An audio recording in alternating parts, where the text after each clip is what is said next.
Myself Rinko Chavra, and this is our 6th lecture.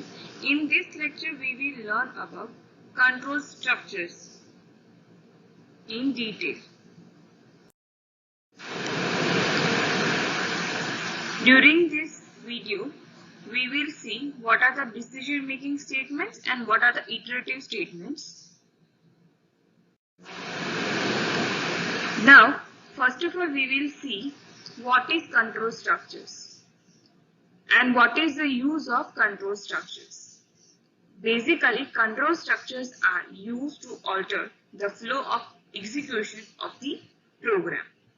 We use control structures to make a decision and alter the direction of program flow in one or the other parts. जैसे कि आप लोगों ने C के अंदर control structure में पढ़ा होगा if else, switch, nested if, looping में देखा होगा आप लोगों ने while, for, do while. Okay, तो ये जो सब है वो बेसिकली कंट्रोल स्ट्रक्चर कहा जाता है. Control structures are basically divided into 3 types. First one is selection, second one is sequence and third one is loop. Look at to the diagram. Diagram में दिया गया है यहाँ पर. तो अभी तक हमने जितने भी एग्जाम्पल देखे उसके अंदर सीक्वेंस का मतलब क्या है कि आपने जिस सीक्वेंस में हर एक लाइन लिखी है प्रोग्राम की वही सीक्वेंस में वो एग्जीक्यूट होगा. ना कोई एक लाइन स्किप होगी ना कोई फ्लो उसका चेंज होगा. जैसा लिखा है वैसा का वैसा ही एग्जीक्यूट होगा. ठीक है, तो सीक्वेंस आप सबको को बहुत अच्छे से पता है. Second one is selection. Selection means let's say आपके पास दो सिचुएशन है कि ये पर्टिकुलर नंबर जो है आपने नंबर दिया यूजर से लिया है कोई एक नंबर जैसे 15 जो है वो कौन सा नंबर है, ऑड है.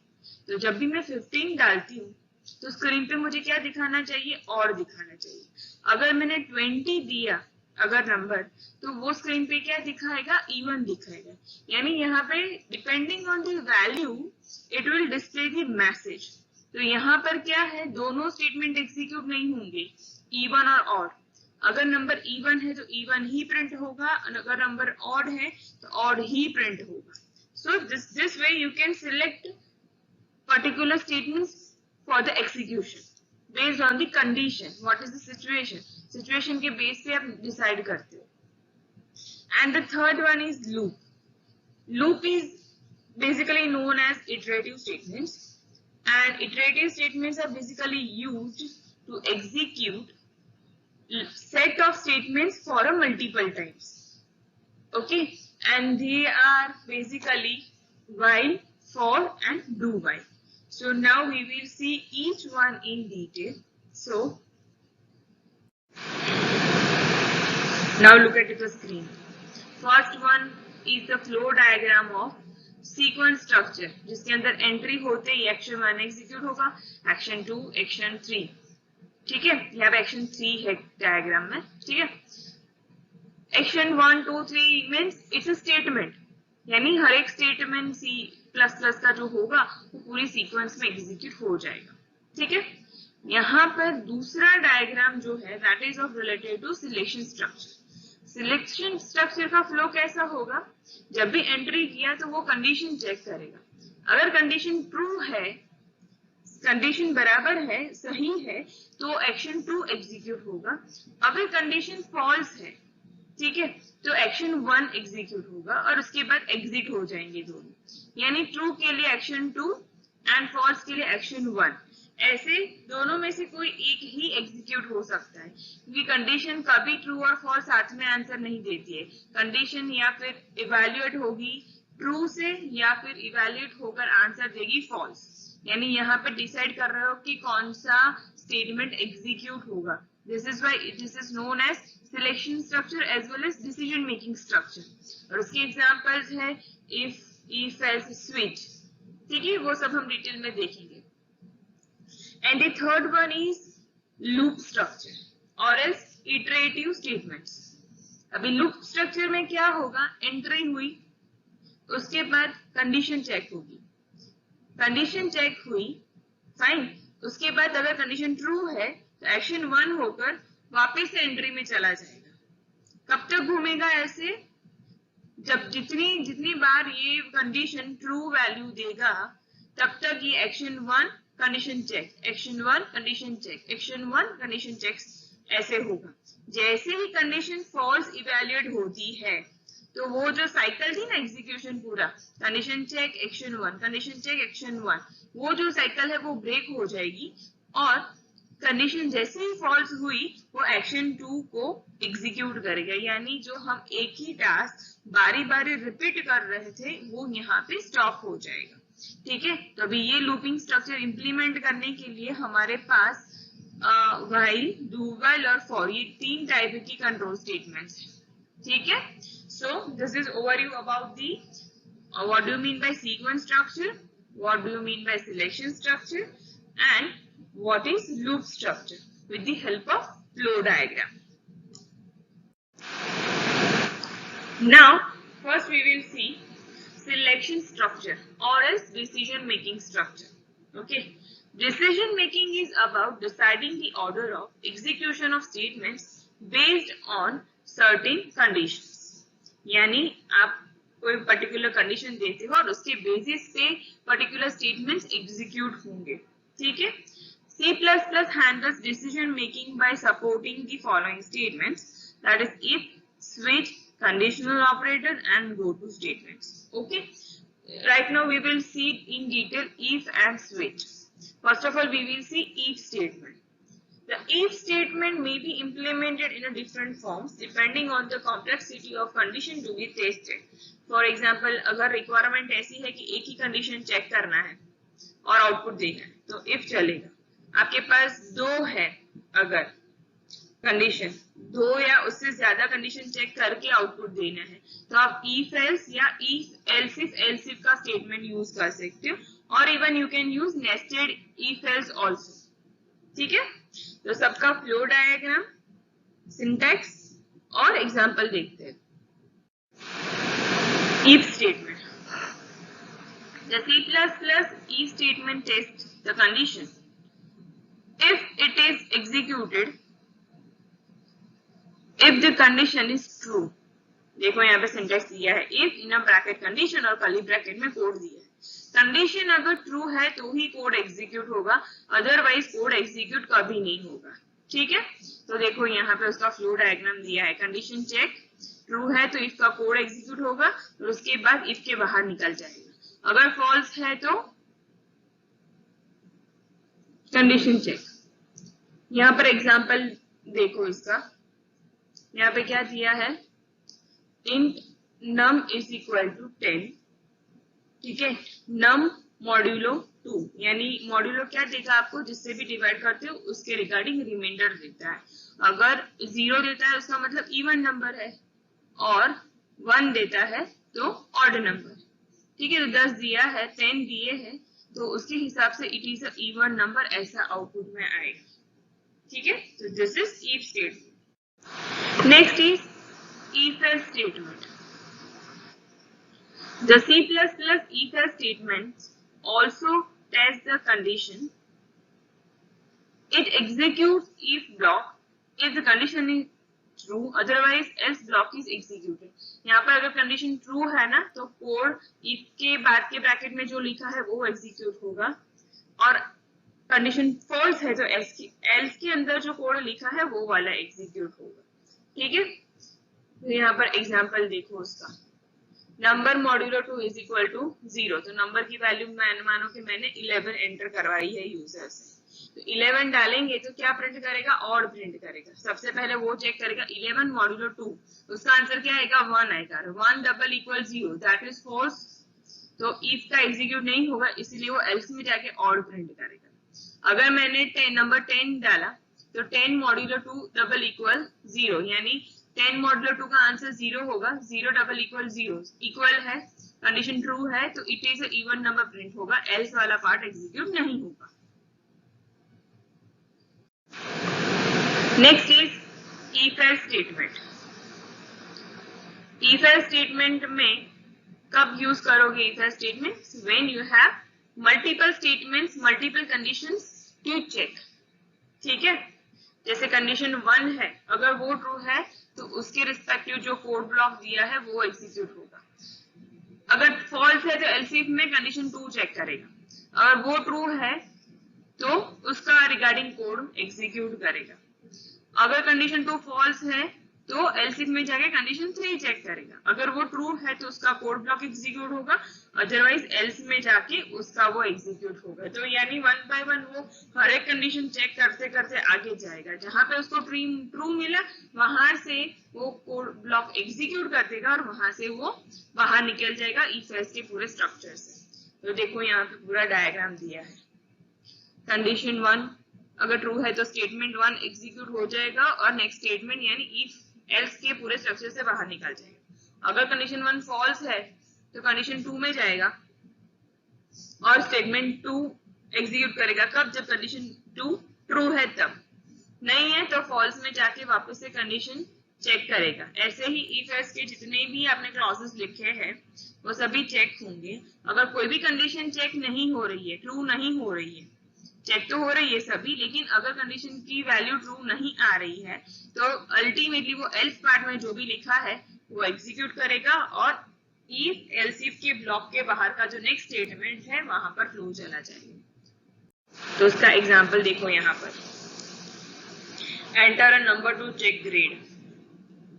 ठीक है, तो ग्रेड, अगर ग्रेड का नंबर ग्रेड है तो ग्रेड तो अलग अलग हिसाब से होते हैं कि 50-60 के बीच में है तो अलग ग्रेड आएगा, 60-70 के बीच में है तो अलग ग्रेड आएगा। ठीक है, तो यहाँ पर इफ नंबर लेस देन 0 और ग्रेटर देन 100 है तो परसेंटेज तो 0 और 100 के बीच में ही रहता है। ठीक है, तो वो कंडीशन चेक की, अगर किसी ने 110 डाल दिया तो वो रॉन्ग नंबर ऐसा आउटपुट होगा और वहां से वो बाहर निकल जाएगा। ठीक है, अगर उसने नंबर दिया, फॉर एग्जाम्पल नंबर उसने दिया है 67, क्या दिया है नंबर? 67 दिया है। अभी एल्स इफ में देखो, number greater than 0 yes and 67 less than 50 wrong, ये एल्स इफ फॉल्स हुआ। नेक्स्ट एल्स में जाएगा, 50 और 60 के बीच का कंडीशन चेक किया है तो हमारा तो नंबर 67 है तो ये एल्स भी एग्जीक्यूट नहीं होगा। यहाँ पे एल्स इफ में देखो दूसरा ब्लॉक क्या दिया है, 60 और 70 का रेंज दिया है पूरा यूजिंग रिलेशनल ऑपरेटर्स। तो हमारा 67 नंबर ये रेंज में फॉल करता है तो वो क्या करेगा, सी आउट सी ग्रेड प्रिंट करेगा। उसके बाद के जितने भी एल्स इफ है वो एग्जीक्यूट नहीं होंगे, क्योंकि पूरे इफ एल्स इफ के ब्लॉक के अंदर कोई एक ही कंडीशन ट्रू होती है और कोई एक ही ब्लॉक एग्जीक्यूट होता है, मल्टीपल ब्लॉक्स एग्जीक्यूट नहीं होते हैं। ठीक है, so this is example of if else if statement. Next is switch case. Switch statement executes one statement from multiple conditions. यहाँ पर switch में कोई एक एक्सप्रेशन दिया जाता है, वो कोई न्यूमेरिक वैल्यू जनरेट करता है, इवेल्युएट होगा कोई न्यूमेरिक वैल्यू से या इंटीजर वैल्यू से। ठीक है, तो वो सभी प्रोबेबल जितनी भी वैल्यूज होगी ना, वो case value 1, case value 2, case value 3 ऐसे करते करते अगर कोई भी केस मैच नहीं हो रहा है तो एक डिफॉल्ट ब्लॉक आ जाएगा और हर एक केस एंड होगा ब्रेक स्टेटमेंट से। अगर ब्रेक नहीं लिखते हो तो वो हर एक केस का वो ब्लॉक एग्जीक्यूट करेगा। इसीलिए ब्रेक यहाँ पर बहुत ही इंपॉर्टेंट है कि पर्टिकुलर केस का वैल्यू के साथ एक्सप्रेशन की वैल्यू मैच हो जाती है तो वो ब्लॉक एग्जीक्यूट हो जाएगा और वहां से ब्रेक हो जाएगा। ठीक है, यहाँ पे उसका डायग्राम दिया है कि एक्सप्रेशन इवेल्युएट हुआ, केस 1 से मैच होता है तो स्टेटमेंट 1 एग्जीक्यूट होके ब्रेक होके स्विच केस के बाहर निकल जाएगा। अगर मैच नहीं होता है केस 1 का तो केस 2 के लिए जाएगा। अगर केस 2 मैच होता है तो स्टेटमेंट 2 एग्जीक्यूट होगा, उसके बाद ब्रेक होगा और स्विच के बाहर निकल जाएगा। अगर केस 2 मैच नहीं होता है तो ऐसे ही करते करते केस 3, 4, 5 जहां पे भी केस का वैल्यू एक्सप्रेशन के वैल्यू से मैच हुआ उसी केस के स्टेटमेंट्स एग्जीक्यूट होंगे और फिर वो ब्रेक स्टेटमेंट से स्विच का पूरा जो ब्लॉक है वहां से आप बाहर निकल के उसका जो भी नेक्स्ट स्टेटमेंट होगा वहां से एग्जीक्यूशन शुरू हो जाएगा। So this is the switch statement. This is the example, look at this example, बहुत ही सिंपल एग्जांपल है। Enter number to check grade. इसके अंदर क्या दिया है, number 10, number as a expression number दे दिया है। अभी एक्सप्रेशन सिंगल वेरिएबल भी हो सकता है और कोई एक्सप्रेशन भी हो सकता है, जो हमने प्रीवियस वीडियोस में जो देखे हैं एक्सप्रेशन, कांस्टेंट एक्सप्रेशन हो सकता है, इंटीग्रल एक्सप्रेशन हो सकता है। ठीक है, तो यहाँ पे नंबर 10 है तो क्या प्रिंट करेगा, इट्स 10 एंड ब्रेक हो जाएगा, स्विच केस से बाहर निकल जाएगा। अगर केस 20 है तो 20 प्रिंट करेगा और ब्रेक हो जाएगा, यानी कोई एक ही केस एग्जीक्यूट होगा।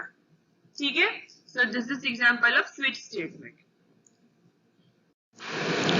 Now next is loop, iterative or repetitive statements. Now what do you mean by loop, iterative, repetitive statements? Basically looping is a sequence of one or more statements that are repeatedly executed until a condition is satisfied. Means condition जब तक true है तब तक वो set of statements है, one or more statements है, वो execute करते ही जाएगा। And these statements are also called as a control flow statements. First one is for, second one is while, third one is do while. ठीक है, so basically iterative और as iteration means वो एक ही statement को आप बारी बारी execute करो, लेकिन कब तक एग्जीक्यूट करो, उसके अकॉर्डिंग जो कंडीशन दी है वो कंडीशन जब तक ट्रू है तब तक ये एग्जीक्यूट करेगा, और जैसे ही कंडीशन फॉल्स होती है तो वो जो लूपिंग का ब्लॉक है उससे वो बाहर निकल जाएगा। ठीक है, तो उसका हर एक स्टेटमेंट डिटेल में देखते हैं, फॉर, व्हाइल और do while. First one is while. देखो यहाँ पे डायग्राम देखो, उसका कंडीशन है, कंडीशन चेक करेगा, कंडीशन अगर ट्रू है तो स्टेटमेंट एग्जीक्यूट होगा, वापस कंडीशन पे करेगा, कंडीशन चेक करेगा, ट्रू है स्टेटमेंट एग्जीक्यूट, कंडीशन चेक करेगा। ठीक है, अगर जैसे ही कंडीशन फॉल्स होती है ना तो वो जो कंटिन्यूअस एक साइकिल है स्टेटमेंट एग्जीक्यूट करने वाली वो ब्रेक हो जाएगी और उसमें से इटरेटिव एग्जीक्यूशन में से वो बाहर निकल जाएगा। So while loop is used to iterate a part of the program several times. If the number of iteration is not fixed, it is recommended to use while loop then the for loop. जहाँ पे fix नहीं है कि कितने iteration, कितनी बार वो block execute होगा, तो वहां पे व्हाइल ज्यादा यूज होता है as compare to for loop. और उसका सिंटैक्स देखो, while in a bracket condition और कर्ली ब्रैकेट में पूरा उसका स्टेटमेंट ब्लॉक लिखना है जो मल्टीपल टाइम्स एग्जीक्यूट होगा। ठीक है, तो मैंने यहाँ पे 1 to 10 नंबर प्रिंट किए व्हाइल लूप से। तो int i is equal to 1 कहाँ से शुरू करना है, वो वेरिएबल दीजिए और कब तक जाना है, तो 10 तक जाना है, तो i less than up to 10, that will be our condition. Count c out i print किया और i प्लस प्लस किया। अगर i प्लस प्लस नहीं करते हो तो व्हाइल लूप जो है उसमें i की वैल्यू कभी 10 और 10 से ज्यादा नहीं हो पाएगी, यानी i plus plus is very much important. And initially i का वैल्यू 1 करना पड़ेगा, वो अगर नहीं किया है तो भी कोई गार्बेज वैल्यू लेके वो इनफाइनाइट टाइम के लिए व्हाइल लूप घुमाता रहेगा। ठीक है, see the output 1 to 10। Next is do while statement. अभी what is the difference between while and do while. While में कैसा है कि जब भी आप एंटर होते हो व्हाइल स्ट्रक्चर में तो पहले कंडीशन चेक होती है और उसके बाद अगर ट्रू है तो ही स्टेटमेंट ब्लॉक एग्जीक्यूट होता है। लेकिन डू व्हाइल के अंदर क्या है, पहले स्टेटमेंट ब्लॉक दिया है और उसके बाद कंडीशन चेक की है, यानी do while loop at least once तो एग्जीक्यूट होगा ही, अगर कंडीशन ट्रू या फॉल्स जो भी है, अगर फॉल्स भी होती है कंडीशन फिर भी ब्लॉक एक बार तो एग्जीक्यूट होगा ही। ठीक है, so if the number of iteration is not fixed and you must have to execute a loop at least once, it is recommended to use do while. do while कब use करोगे, जहाँ पे number of iterations तो fix नहीं है लेकिन at least one तो execute करना ही है, एक बार तो एग्जीक्यूट करना ही है, तो हम do while का यूज करेंगे। तो do while का सिंटैक्स देखो यहाँ पर, do इन अ ब्रैकेट क्या लिखोगे, कोड टू बी एग्जीक्यूटेड, और while बाद में लिखा है उसके अंदर कंडीशन दिया हुआ है और एंडेड विद सेमीकोलन। ठीक है, सेमीकोलन कंपलसरी है, फॉर में और व्हाइल में नहीं होगा, डू व्हाइल में व्हाइल के बाद सेमीकोलन कंपलसरी है, और डू व्हाइल को एग्जिट कंट्रोल लूप भी कहा जाता है। यहाँ पे प्रोग्राम देखो, यहाँ पर i इज इक्वल टू 1 तो कर दिया, सी out i plus plus and while i less than is equal to 10। तो पहले क्या करेगा, i का वैल्यू 1 तो प्रिंट कर ही देगा, फिर i प्लस प्लस करेगा, देन 2 से कंडीशन वो चेक शुरू करेगा। ठीक है, this is example of do while. Next is for statement. The C++ for loop is used to iterate a part of a program several times. जहाँ पर भी फिक्स है कि ये मेरा सेट ऑफ स्टेटमेंट्स जो है वो पर्टिकुलर टाइम के लिए ही एग्जीक्यूट होगा, यानी 5 टाइम्स के लिए या 10 टाइम्स के लिए, जहाँ पे फिक्स है कि कितनी बार एग्जीक्यूट होगा, तब हम फॉर लूप यूज करेंगे. ठीक है. And it is same as C++. We can initialize variable, then check for the condition and go for the increment decrement. तो यहाँ पे फॉर लूप में देखो इनिशियलाइजेशन, कंडीशन और इंक्रीमेंट डिक्रीमेंट वो एक ही साथ में लिखेंगे और कर्ली ब्रैकेट के अंदर जो कोड है वो एग्जीक्यूट होगा. ठीक है. उसका फ्लो डायग्राम है इनिशियलाइजेशन, कंडीशन चेक ट्रू है तो क्या करेगा, स्टेटमेंट एग्जीक्यूट करेगा, इंक्रीमेंट डिक्रीमेंट करके वापस से कंडीशन में जाएगा. जैसे ही कंडीशन फॉल्स मिलती है तो वो फॉर लूप से बाहर निकल जाएगा. So same example that print 1 to 10 I have implemented with for loop. For int I is equal to 1, I less than is equal to 10 and I plus plus. ठीक है. ये तीन चीजें यहाँ पर करनी पड़ेगी. तो 1 से शुरू होके कहाँ तक जाना है, 10 तक जाना है. और कौन कंसीडर करेगा, आई याद रखेगा कि कौन से टाइम में मैं एग्जीक्यूट कर रहा हूँ. I less than is equal to 10 and 1 2 3 step move on करना है. First step, second step, third step, fourth step, तो वो I प्लस प्लस से होगा और प्रिंट किया है I 1 to 10 वो प्रिंट करेगा. ठीक है. So this is the for loop and this for loop is known as entry control loop. Now based on the learned concepts of this video, I have listed few definitions, problems which you are needed to be implemented. Okay. So first one is program to print 1 to 10 numbers using for loop, जो मैंने अभी previous slide के अंदर आपको दिखाया है. ठीक है. Next is program to print 10 to 1 numbers using for loop. ठीक है. यहाँ पे क्या है, 10 से शुरू करके 1 तक जाना है. तो 10, 9, 8, 7 ऐसे नंबर्स यहाँ पे दिखाते जाने हैं. तो इसके अंदर इनिशियलाइजेशन आई का होगा 10 और कंडीशन आएगा less than is equal to 1 और i minus minus. This is the hint for the second practical. Okay, that you need to perform. Program to find the sum of first 100 natural numbers, यानी integer numbers आपको 1 से लेके 100 तक लेनी है और सबका सम करना है. यानी ये जो प्रैक्टिकल है वो फॉर लूप से आप कर सकते हैं क्योंकि यहाँ पे फिक्स है कि 100 नंबर्स तक ही जाना है. ठीक है. Fourth is program to check whether the entered number is odd और इवन. ठीक है. अभी इसमें ये भी एग्जांपल मैंने आगे साइड में करवा दिया है, that you can refer for this. Next is Fibonacci series. अभी नंबर्स बारी बारी प्रिंट कर रहे हैं तो प्रिंटफ स्टेटमेंट हमें first number of times execute करना है. ठीक है. तो फॉर लूप यूज करो या व्हाइल यूज करो, दैट इज योर चॉइस. लेकिन इसमें क्या है, फिबोनाची सीरीज में कोई पर्टिकुलर नंबर लेते हो, जैसे मानो कि 3 लिया है तो वो 3 क्या है, प्रीवियस 2 नंबर्स का एडिशन है. That is the logic of Fibonacci series. 6 is print A to Z using for loop. A to Z. अभी A to Z है तो कैरेक्टर्स है, तो आपको यहाँ पे क्या लेना पड़ेगा, कैरेक्टर लेना पड़ेगा. और फॉर लूप का जो वेरिएबल है, लूपिंग वेरिएबल, आई उसमें इनिशियलाइज A से कर दो, +1 करते जाओ तो आपका इसका काम भी हो जाएगा. Next is sum of series. 1 + 1/2 + 1/3 + 1/4. ये भी फॉर लूप से आपको इजीली हो जाएगा. दैट वो आपको थोड़ा सा सोच के करना पड़ेगा. ठीक है. बहुत ही इजी है. Next is to find the factor of a given number. तो पर्टिकुलर नंबर दे तो जैसे 5, तो 5 का फैक्टोरियल होता है 120. तो 5 के फैक्टोरियल में क्या होता है, 1 से लेके 5 तक उसका मल्टीप्लिकेशन सभी नंबर्स का होता है. 1 × 2 × 3 × 4 × 5. तो वो आपको फॉर लूप से कर सकते हैं. Next is Armstrong number. Armstrong number जैसे 153 नंबर जो है वो आर्मस्ट्रॉन्ग नंबर है. आर्मस्ट्रॉन्ग नंबर कैसे पता चलेगा कि नंबर का जो हर एक डिजिट है 1³ + 5³ + 3³ उसका एडिशन करोगे तो उसका वैल्यू नंबर इटसेल्फ आता है, तो उसका आर्मस्ट्रॉन्ग नंबर बोलते हैं. ठीक है. Next is program to find the maximum number from an array of 10 numbers. यहाँ पे एरे का कंसेप्ट जो है सी का वही यहाँ पे यूज किया है.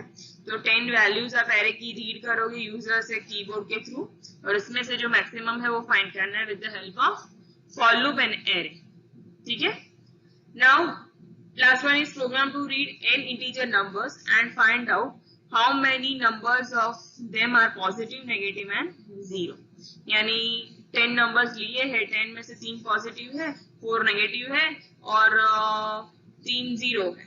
तो ऐसे अकाउंट आपको दिखाना है, तो वो भी फॉर लूप की मदद से और एरे की हेल्प से होगा. ठीक है? So this is all about control statements. Control statements are basically divided into 3 types: sequence, selection and looping. और सभी का हमने डिटेल में देखा है कि कैसे वर्क करते हैं ये सभी स्टेटमेंट्स और कैसे आप खुद के प्रैक्टिकल्स में प्रॉब्लम्स में सॉल्व करने के लिए यूज कर सकते हो. Now based on the video जितने भी स्लाइड्स कंसेप्ट देखे उसका वो क्वेश्चन का लिस्ट बना लेना, so that we can discuss it with at time of our Google Meet. Thank you for watching this video.